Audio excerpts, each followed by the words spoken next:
Final এক্সামৰ পেপাৰৰ পৰা investment multiplier অৰ্থাৎ বিনিয়োগ গুণক ৰিলেটেড এটা প্ৰব্লেম লৈছোঁ। ইয়াতে কুৱেশ্যনত দিয়া আছে মাৰ্জিনেল প্ৰপেনচিটি টু ছেভ অৰ্থাৎ প্ৰান্তিক সঞ্চয় প্ৰৱণতা 0.3। আমাক কৈছে find out the value of the income multiplier অৰ্থাৎ আয় বা বিনিয়োগ গুণকৰ মান কিমান হ'ব উলিয়াব দিছে। চ' মাল্টিপ্লায়াৰৰ মেইন ফৰ্মুলাটো কি যে ডেল্টা ৱাই ডিভাইডেড বাই ডেল্টা আই, কিন্তু আমাক ইয়াতে MPS দিয়া আছে। চ' এই ফৰ্মুলাটো আমি ইউজ কৰিব নোৱাৰো।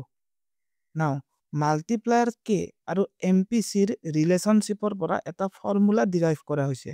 সেইটো হৈছে K is equal to 1 divided by 1 minus MPC। Now 1 minus MPC মানে কি MPS। চ' আমাক দিয়া আছে MPSৰ মান 0.3। চ' 1 ডিভাইডেড বাই 0.3। ইয়াতে যদি আমি পইণ্টটো গুচাই দিওঁ ওপৰত কিমান হ'ব 10 আৰু তলত 3।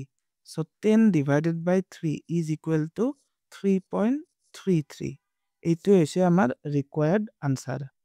ডেছক্ৰিপশ্যন বক্সত মেক্ৰ' ইকনমিক্সৰ ফুল প্লেলিষ্টৰ লিংক দিয়া আছে, তাৰ পৰা আৰু ভিডিঅ'ছ চাব পাৰা। Thank U.